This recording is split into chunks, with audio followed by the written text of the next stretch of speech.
Today, we have distinguished guests, our distinguished chief guest, Srimati Nazneen Banu. She is a woman who has created history. She is the second woman in the history of independent India to have joined Indian Defence Service of Engineers, IDSE, under the Ministry of Defence.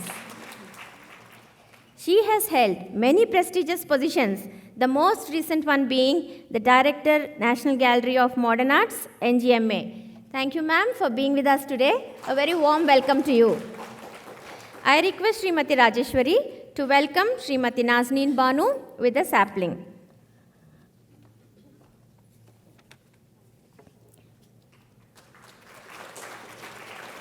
Thank you, Rajeshwari.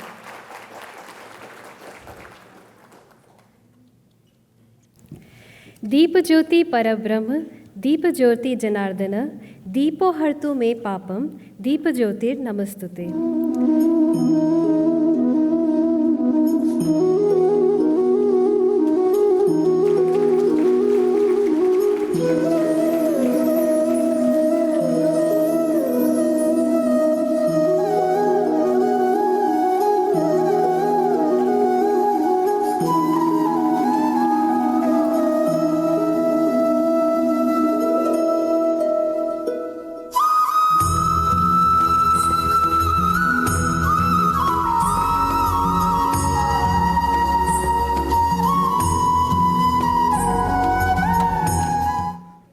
I now invite Ms. Lalita Ibrahim to introduce the chief guest, Ms. Nazneen Banu, to us. Good afternoon, friends. It is my pleasure to introduce our chief guest, Srimati Nazneen Banu, IDSE officer, to the audience.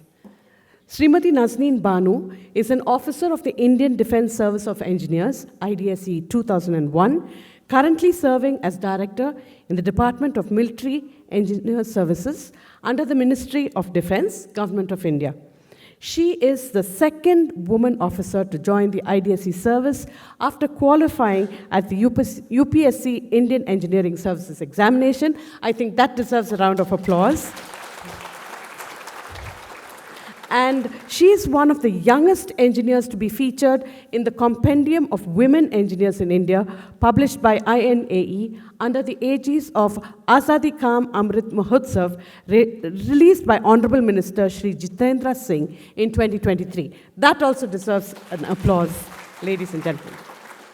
With an illustrious career spanning over 2 decades, she has held various important assignments, primarily holding technical, advisory, administrative, and leadership roles under Ministry of Defence and Ministry of Culture.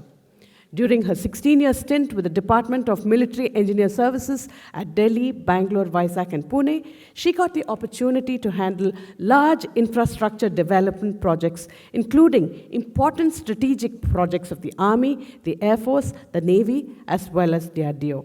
She is also the first woman IDSE officer to have successfully shouldered the responsibility of extremely challenging and important assignments as garrison engineer thrice in her career. She had to fight several stereotypes, overcome numerous challenges to successfully establish herself in a predominantly male bastion. Her remarkable professional achievements not only won her many laurels, but also paved the way for many more women officers to follow suit.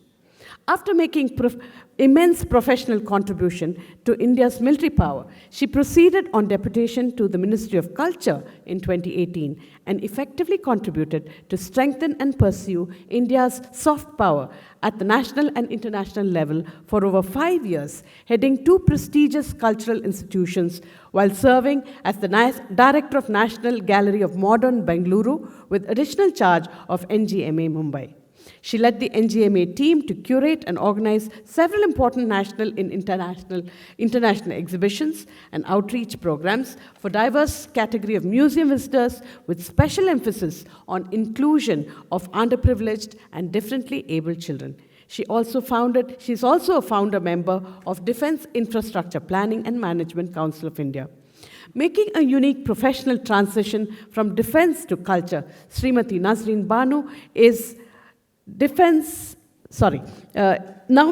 has come back to defense, where she continues to serve with greater passion and commitment. Madam, it is truly an honor and a privilege to have you with us. Without any further ado, I hand over the podium to you. Over to Srimati Nazneen Banu.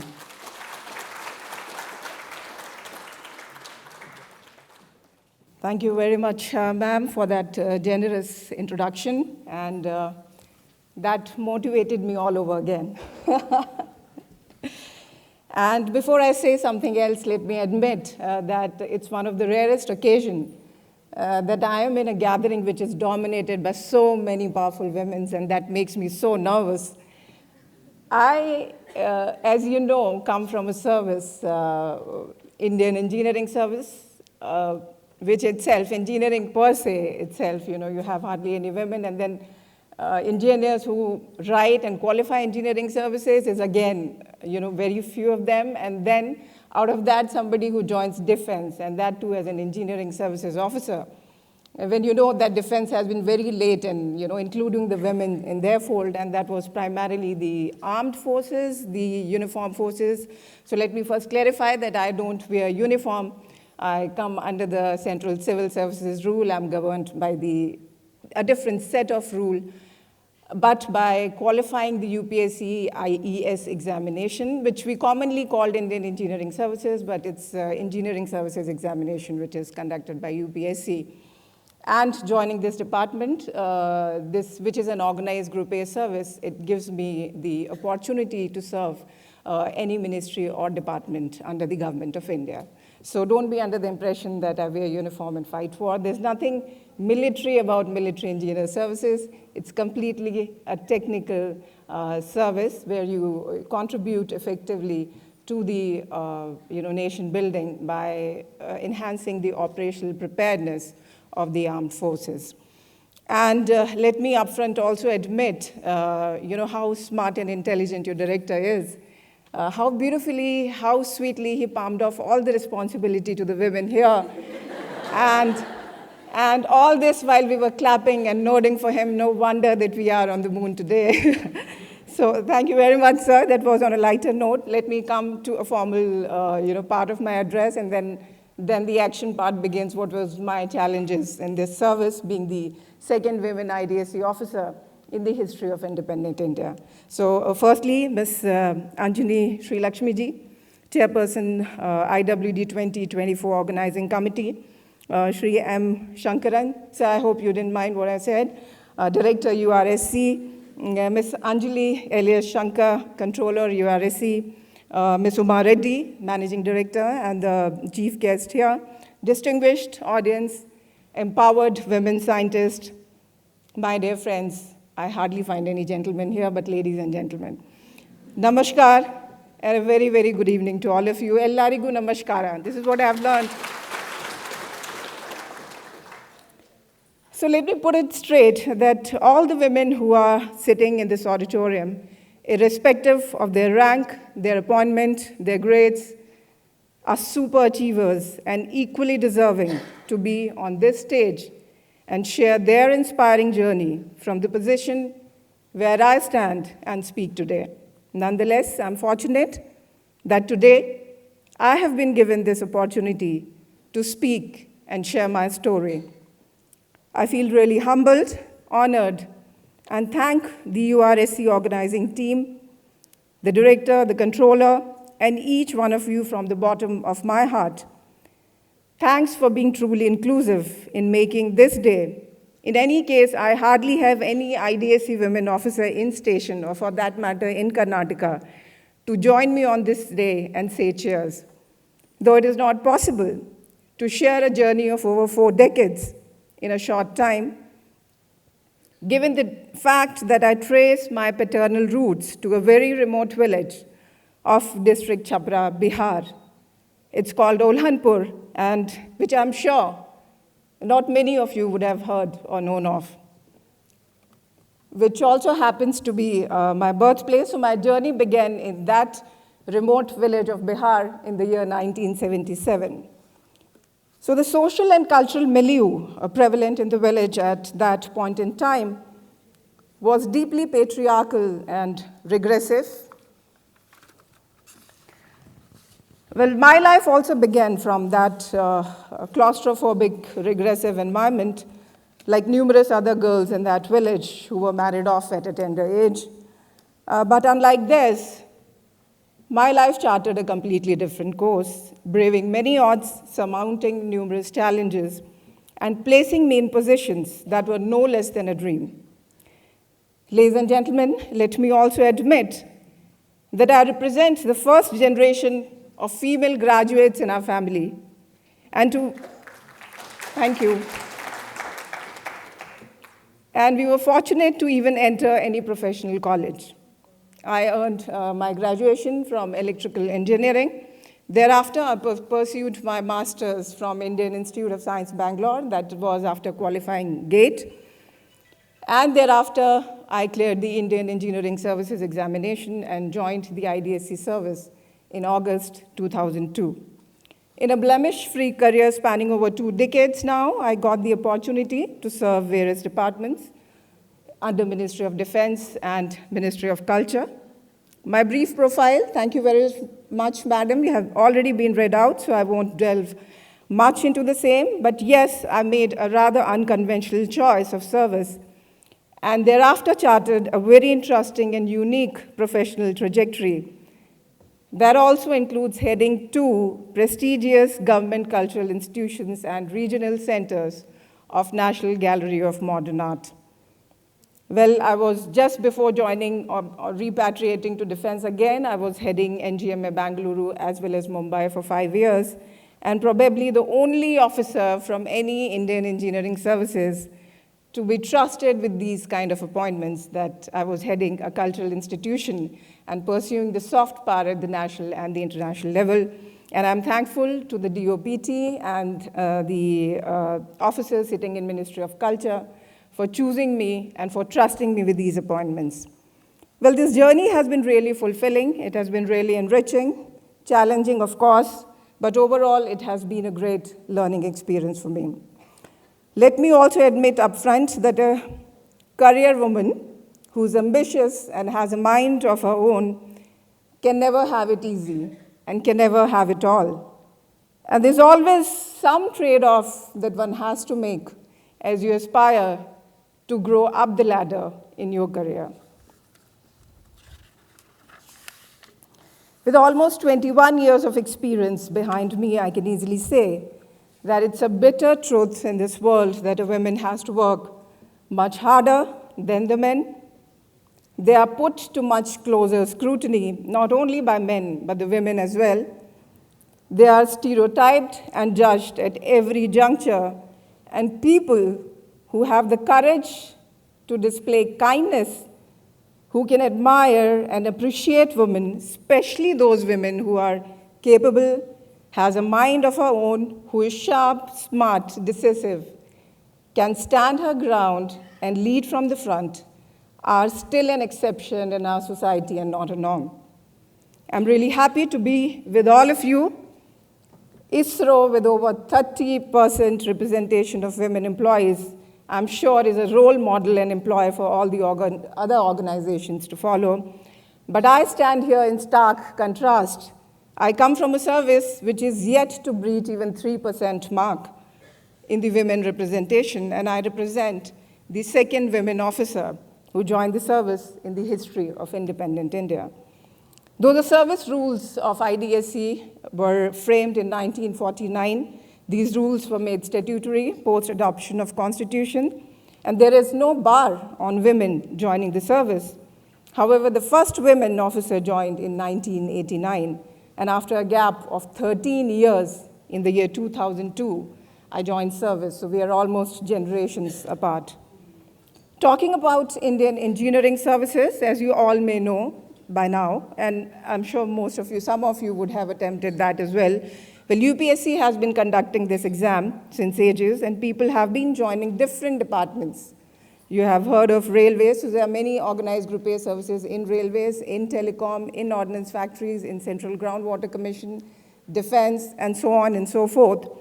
But I'm sure even if you compare the cumulative strength of how many women qualify Indian engineering services and join these services, the figure would be dismal as compared to the male counterpart.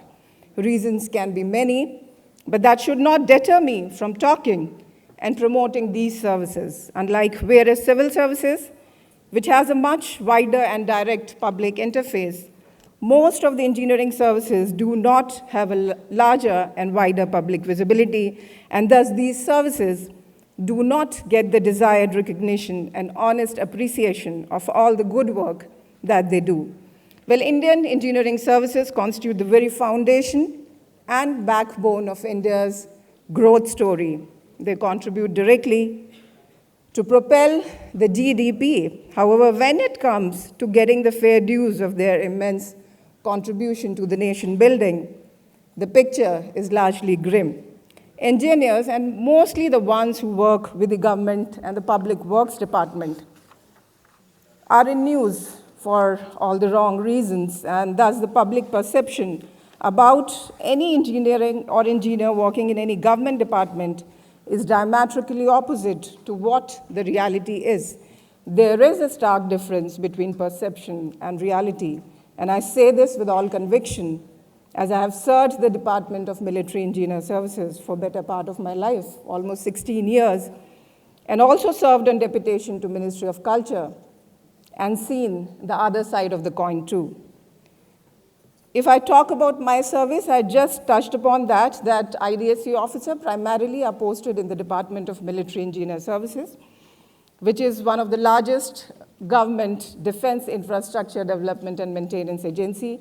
It provides services to primarily the three arms of defense forces, that is the Army, the Navy, the Air Force, as well as DRDO. In addition to that, it also provides services to the other related departments under Ministry of Defense.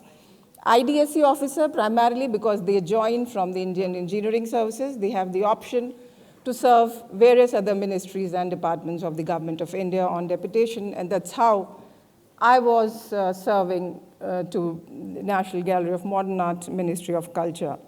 Now, talking about the opportunities and challenges that I encountered along the way, I would say the opportunities were many, the challenges were few. Feel happy about it. It depends on how one takes it and how one reacts or responds to the same.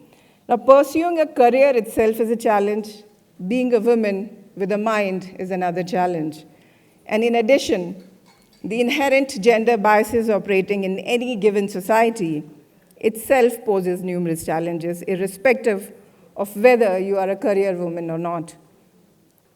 Well, coming from a very humble and conservative conventional background, my personal challenges have been immense. And if I start talking about these challenges and try to cover the entire spectrum, the myriad issues that I encountered, it would take multiple sessions, so I would not like to dwell more into that, but briefly touch upon the professional challenges that we as part of Indian Engineering Services or in specific Indian Defense Services of Engineers face. So, well, after I entered my 8th semester of engineering, I had two choices. Whether to join a job or go in for higher education. As I said, we were the first female graduates in our family, so it was our dream that we should go further. And therefore, my parents also encouraged us that we must go in for higher studies. I had an option of joining Gas Authority of India Limited, but because I qualified GATE and I got admission in one of the prestigious institutes, which was Indian Institute of Science, so I decided that I must pursue my MTech. And in the interim, my father, who's a very conventional and traditional man, conditioned by the society, he wanted his daughter to at least write Indian Engineering Services exam and get into a government job. While I was in IISc, it never happened to me that I wanted to be a government officer. I always wanted to go abroad. But I had to sort of give it to my parents' pressure and write Indian Engineering Services examination. No regrets. I joined the service when I was doing my dissertation was not over, and I got this result. My All India rank was 32 then, and I had no idea of, thank you very much, and I had no idea of what this is all about and what are the various departments. There was one of my college seniors of IISc who had already joined the Central Power Engineering Services. He filled up the choice of departments for me, and with a rank of 32, military engineer services was my second choice. I landed up with that. So when I joined the service, as I said that I'm the second women officer, the first officer who spotted me said, I mean, he couldn't believe his eyes that there is a women officer, IDSE, joining the department. And he just commented, you are one of the rarest species in this department. In any case, Indian Engineering Services officers itself, because seats are slashed every year, is a rare commodity. And to have a women officer here is again, and I didn't realize much because I was quite used to living and working in a gender-skewed environment, because as you know, in engineering, especially somebody who picks up electrical, we were 45 of batch and 5 of us were the female. And when I qualified IISc GATE, I was the only one, and there was one sponsored candidate from BARC Mumbai, and there was one more from BHEL, so just 3 of us. And when I joined service, I was the only one there, because the one who was senior to me was 13 years senior, and mostly she remained on deputation to other departments. So that was the story, how I felt very comfortable joining this service, because I was very used to working in a skewed environment. And I'm so nervous today, there's so many women here. This is yeah. So after joining the service and a few weeks of orientation, I got my first field appointment, and they call it executive or sensitive appointment. So I was posted as the assistant garrison engineer with the DRDO. And when I was to join, my boss, who was a garrison engineer then, had literally sleepless nights, and he called up Delhi and said, what have you done to me? Why this experimentation with my division? Why a women officer has been posted? And he tried his best to get me shunted somewhere here and there, but that didn't work out because department didn't know what to do with me. I was a startup in incubation. They didn't know how am I going to function and behave. And so I had to report. On top of it, I took over charge from an officer who was going on superannuation. So you imagine a woman and taking charge from an officer who was retiring. So there's a lot of, kind of doubts about how am I going to handle. And also those days, DRDO had a lot of important projects. Kaveri engine was too much in news. A lot of projects were happening. Even the care and the DARE facilities had a lot of infrastructure upgradation. We had a lot of augmentation of electric supply, water supply. We had, defense minister visiting us. So it was a high-pressure appointment, no doubt about it. But anyway, I performed. I performed really well to gain the trust of my seniors. And all these while, there was a performance pressure because I was being watched too closely. And in the interim, my parents were knocking me from behind, saying, it's time to get married. Pause, pause, pause. Though he allowed us to, gain education, dream, hope, work hard, but there comes a time where they say, you just put the pause button, first get married, and then rest is yours, right? So that was also a pressure which was there, working on me. Anyway, I could perform well and got all outstanding gradings throughout my AG tenure. And thereafter, I was due for promotion. And before that, my father already had a heart attack because I was about to breach 24, 25 years. And he said, my shelf life is getting over now. I have 2 more daughters to get married. So it's better that you just put everything on hold and get married. Anyway, somehow he could find a match for me, and that was from Indian Institute of Science. And I just closed my eyes and said, I'm going to get married now. I got married. Thereafter, my promotion was due, and I was supposed to do a 3-month course and clear that exam before I get my promotion. And that clashed with my marriage date, and I had to write to the department asking that please defer this course for me. I will do it next year. Next year, fortunately or unfortunately, I had already embraced motherhood. I had a child. And then again, I had no option but to go for this course because that was the last attempt I could have. And then leaving a child of 3 months at home with my mom and a nanny and a house help, I had to complete this course. And I was graded A1, by the way. And thereafter, I got my promotion. And this promotion meant so much to us because in Indian society, the staff car, that too we used to get black ambassador staff car with a red light, that adds to the charm of doing an appointment. And with 4 years of service, if you get that kind of a privileges, that adds. Of course, it comes with a lot of responsibility and accountability, but that is also something which attracts, So I always wanted to become a garrison engineer. And again, because of my child, and my marriage was hardly 2 years, it was not in a stable state. I had to, again, put a pause on my dream. And I say that, defer this appointment and give me some staff appointment in Bangalore. And the department obliged and gave me an appointment of Deputy Commander Works Engineer with the Army.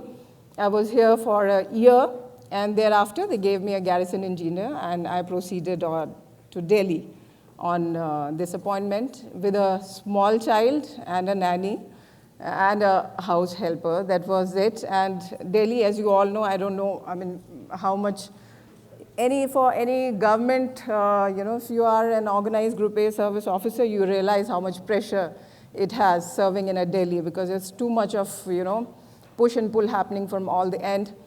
And also my son, who was just few years old, was not speaking. He had only a nanny to speak, and she was speaking vernacular, and I was out of my house to come back only at night and see him sleeping. So there was a lot of problem. He didn't start talking. He was a late bloomer, and I was constantly under pressure and a sense of guilt that I'll be failing in my duties if my son is not able to come up to the mark. He was not meeting those milestones. And then I had to take him to a speech therapist and whatnot. And later on, I decided that let me shelve this appointment and go back and ask them that give me a compassionate appointment to Bangalore. My spouse, of course, is not in a transferable job. He works for Oracle India. And so I got a posting back to Bangalore. And compromising on the appointment, of course, because I left my executive appointment in between and I came here. And after 6 months of my joining here, they again gave me as a garrison engineer appointment, which was very kind of the department. And you won't, you'll be quite surprised. I took over this appointment, and it's a whole 1 week taking over process that happens in defense. And we have all the ceremonial cocktails and dinners. And when I sit on the chair for 1 week and I get a posting order which says move forthwith without relief to some other office. So I was like stripped off the appointment within 7 days of my taking over, and I couldn't make out what has gone wrong. I tried speaking to the people in Delhi, and there was no convincing answer. They said some male colleague or some senior officer has complained as to why she came to Delhi and she has gone back to Bangalore on her own. So people started writing all nasty letters, and that's how I was removed. I was quite shocked that it was not a new appointment that you created for me, and I had to leave the previous appointment. But anyway, it happened, and then with that, 5 or 6 years of service, I had to go to CAT to get a stay on the posting. And believe you me, my younger sister and one brother are lawyers, and all of them advised me not to go because it was not a demotion. It was not affecting my promotion. And I had gone back to Bangalore on my own, so it was just a change of appointment. And they said, you don't go, you're going to lose. But something was hitting me very hard. I thought it's a stigma, it's a black mark on my career profile. It amounts to removal from a particular appointment, premature removal. So I went to CAT. And in fact, when this posting came, I immediately put my pen down and said, I'm not going to exercise any financial powers attached with this post because I'm under orders of posting. And then wo ek chakka jam ho gaya office ka. And then they had to get a special order for me that I could continue to exercise my financial powers till the time the court case is finalized. And when this court case came for hearing, it took almost 1.5 years, tariq pe tariq. And when it came for hearing, the chairman of the CAT was listening to this case, and he said that I'm going to retire in another 3 months. If you want, I can transfer it to some other bench, and then it will drag on for another year or so. That was not in my mind that I want to occupy a particular chair. I wanted to see the stand that I have taken, whether that was right or wrong, and I insisted that no, this bench only would finalize my case. And when the case came for hearing, whatever my brother and sister said, absolutely the same drama was playing in the courtroom, and the judge was so furious. How come somebody has granted a stay on this case when it is not a demotion, it is not affecting promotion? If there is a transfer from one building to the other or one floor to the other, can we give stay? And a whole lot of things were happening. And I was so nervous that I'm going to lose this case. My advocate was not able to reply anything, and he kept looking at me. Fortunately, I was sitting in the court hall for another case where there was a contempt against me as a part of the Union of India. I had to stand and say that I want to put forth my point. And then I had to argue that matter for almost 1 hour in the court. And when the judgment came, the posting order was quashed, and my point was upheld by the bench, and they said that I have been able to make a case. And usually it never happens that CAT interferes in the posting transfer or any administrative matter. And the judgment was so reasoned that I think initial 3-4 pages they spent only on writing that court has a very limited jurisdiction in these matters. But keeping all these things in mind, they said we have no doubt that this posting order has been issued with oblique motives and malified intention. And they made me, it was a landmark judgment in our department, because with 5 years of service, nobody has gone to court. And usually it's the character of the department, they drag you to the High Court and the Supreme Court. But in my case, I was lucky that didn't happen because the judgment itself was so reasoned. And then I got famous in my department. Nobody messes with me after that. And anyway, I survived, and I did my tenure full 3.5, 4 years, and thereafter I was due for another posting. And lo and behold, I embraced motherhood for the second time. And I had, again, a 1-year-old child and a promotion hanging on my head. So anyway, I went to Delhi because I couldn't ask for more. I went to Delhi, and thereafter I requested that give me back to Bangalore. They said no. And then they posted me as a garrison engineer to Visakhapatnam.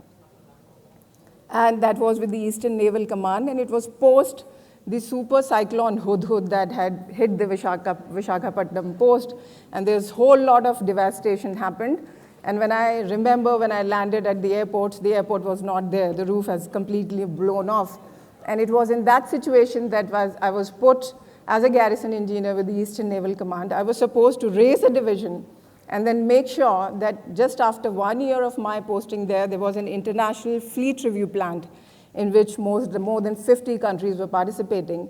So that was another challenging, very, very challenging appointment. But anyway, God was with me, and I was able to pull on that appointment for another 2.5 to 3 years. And thereafter, I requested that I have already done 2 tenure out of Bangalore. Now, please give me back. So they posted me to Pune. So, and they said, don't worry, you have a Saturday, Sunday holiday, so you can always plan your trip to Bangalore without even thinking that how financially draining it is to travel with your kid, every alternate month running around here, there. But anyway, I went to Pune, and then I again wrote to the department, citing all the government policies on spouse posting that we have. But that somehow didn't materialize, and then I had to opt for a central deputation. And that's how I opted for a central deputation. And when I gave my application, again, the department said that I'm the highly qualified officer available with the department. I can plan the strategic projects with the change in the international scenario, and so they can't afford to leave me. So then they didn't forward my application for deputation. And I have to again write a DO letter to Defense Secretary and to the DOPT, seeking that please at least forward my application. I want, because my elder son then was again in, I think, primary standards. The younger one has just started, he was a toddler. He was going to KG, and I wanted at least the brothers should bond, because it was so happening in our family. My son used to say, when are we going to dad's home, or when are we going to mom's home? It was like it is the norm for them to see that both of them live separately, they have their own houses. So that's how they were growing up. And I have to somehow, bring it back, let the brothers also bond. And it was a luxury for me that 4 of us can be together. And let me also tell you that the central government policies are really very women-friendly. They are very enabling and progressive policies, but it is only the implementation part of it that makes it much difficult for women like us to pull on with the career.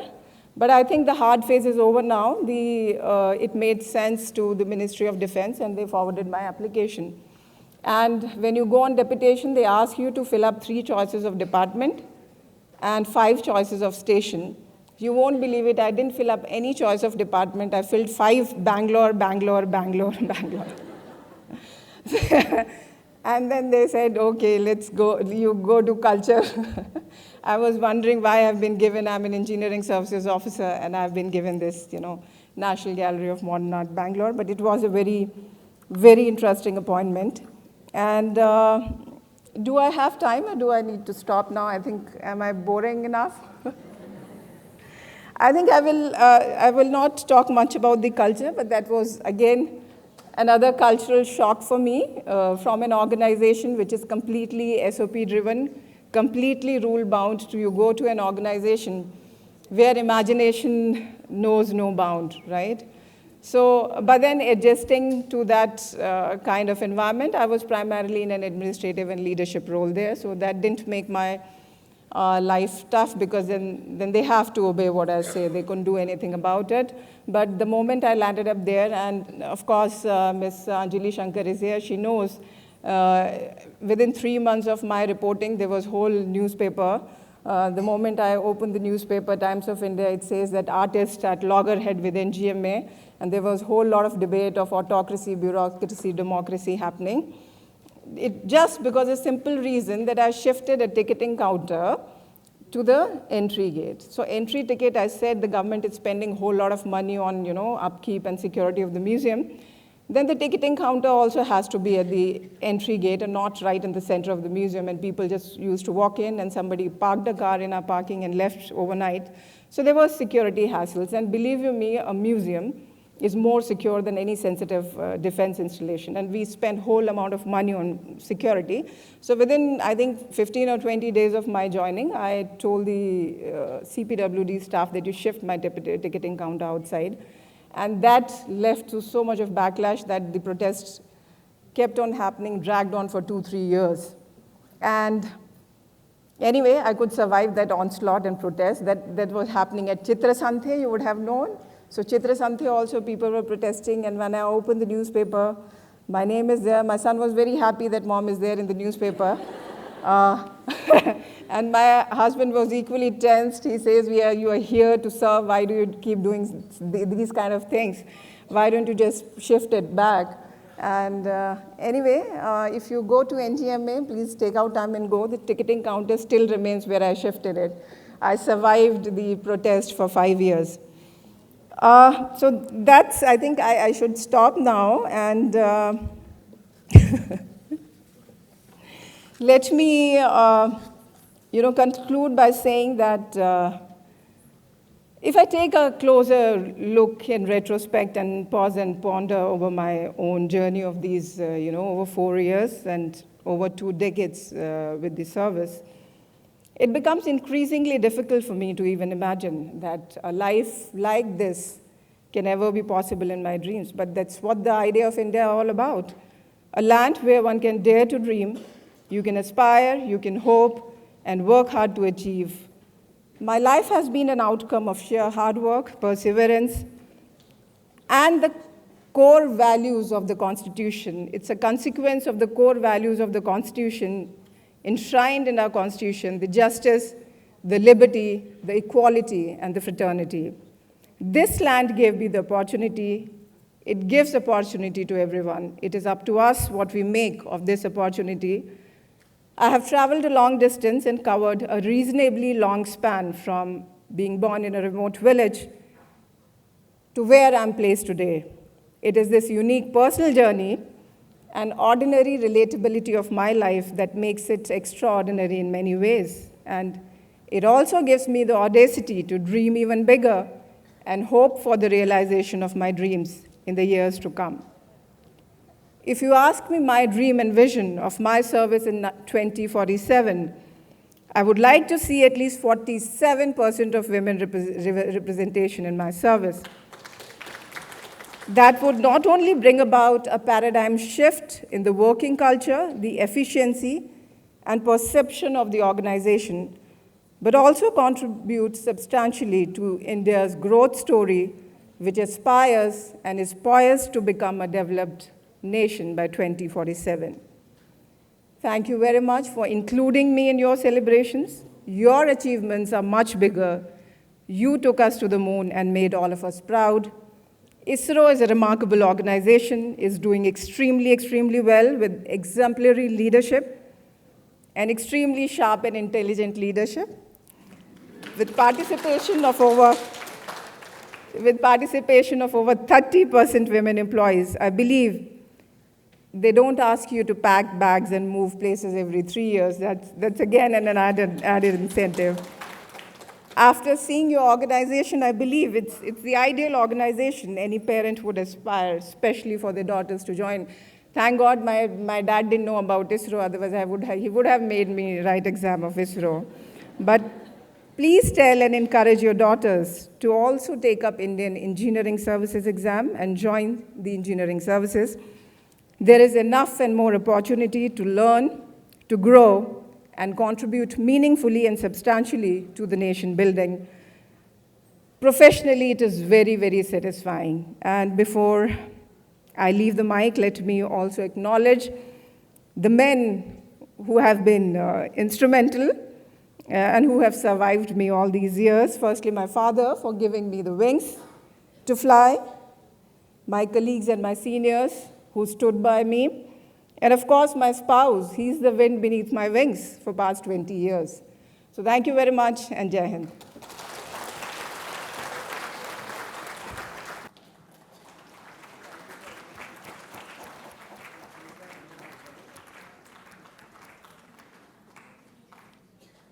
I now invite all the dignitaries to unveil the souvenir.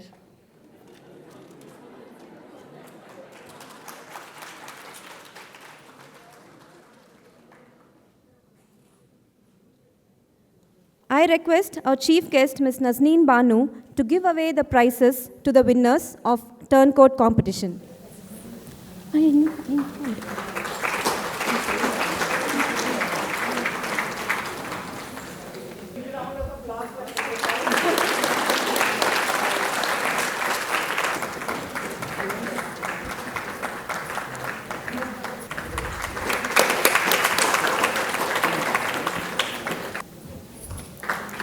The third prize